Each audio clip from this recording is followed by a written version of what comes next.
আপনি যদি Islamic lifestyle maintain করতে চান, আপনাকে উম্মাহ সেন্ট্রিক অ্যাটিটিউডের অধিকারী হতে হবে। উম্মাহ সেন্ট্রিক। আমাদের মুসলিম উম্মাহ একটা দুঃখী উম্মাহ, নেতৃত্বহীন উম্মাহ, বলিষ্ঠ নেতৃত্বের অভাবে এদিক থেকে লাথি মারলে আমরা এদিকে যাই, এদিক থেকে মারলে এদিকে যাই। শুধু একটা স্ট্রং লিডারশিপের অভাব, ঠিক কিনা বলেন? এই যে আমাদের রোহিঙ্গা ভাইরা 10 মিলিয়ন আসছে, ওনারা এখন 1 মিলিয়ন আসছে, 10 লাখ, এখন বোধহয় 2 মিলিয়ন প্লাস হয়ে গেছে বা 3 মিলিয়ন হয়ে গেছে। আমি গত মাসে গিয়েছিলাম রোহিঙ্গা ক্যাম্পে দেখার জন্য তাদের কি অবস্থা। এমন মানবতার জীবনযাপন তারা করতেছে। ধর্মে তারা কোন ধর্মে বলেন তো? আমাদের ভাই, আমাদের বোনেরা, তাদের কোনো সলিউশন নাই। কাশ্মীরের ভাই বোনদের কি অবস্থা দেখেন তো।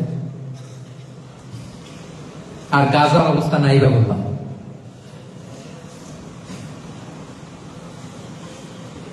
পাখির মতো গুলি করে মারা হয়েছে, মসজিদ ধ্বংস করা হয়েছে, এমনকি খ্রিস্টানদের গির্জা ধ্বংস করা হয়েছে। একটা লিডারশিপের, একটা স্ট্রং লিডারশিপের অভাবে আজকে আমাদের এই অবস্থা। এজন্য আপনি যদি ইসলামিক লাইফস্টাইলের কথা বলেন, অফকোর্স আপনাকে উম্মাহ সেন্ট্রিক মেন্টালিটি হতে হবে।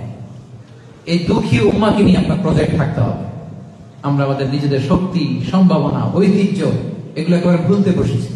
আমরা যে যোদ্ধা ছিলাম, আমরা যে বিজয়ী ছিলাম, আমরা বেমালুম ভুলেই গিয়েছি। জ্ঞান বিজ্ঞানে একসময় আমরা লিড দিয়েছি, ঠিক কিনা বলেন? আমাদের জাবের ইবনে হাইয়ান ছিল, আমাদের আল বিরুনি ছিল, আমাদের আল ইদ্রিসি ছিল, আমাদের আল ফারাবি ছিল। এই নলেজ এখন ওয়েস্টে ট্রান্সফার হয়েছে, সেই নলেজ আবার ট্রান্সফার হয়ে আমাদের করতলগত একদিন হবে ইনশাআল্লাহ। তো এই প্রজেক্ট তো আমাদের নাই। একদিন যে আমাদের হাতে আসবে, হুজুর আল্লাহ ভরসা নাকি? শুধু আল্লাহ ভরসা বলে বসে থাকলে হবে?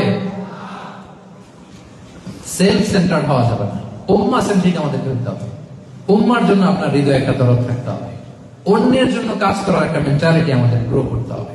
যারা অন্যের জন্য করে তারা জানে যে এটাতে কি সুখ, কি মজা। আপনি অন্যকে দান করে দেখেন, একটা সুখানুভূতি আপনার মধ্যে কাজ করবে।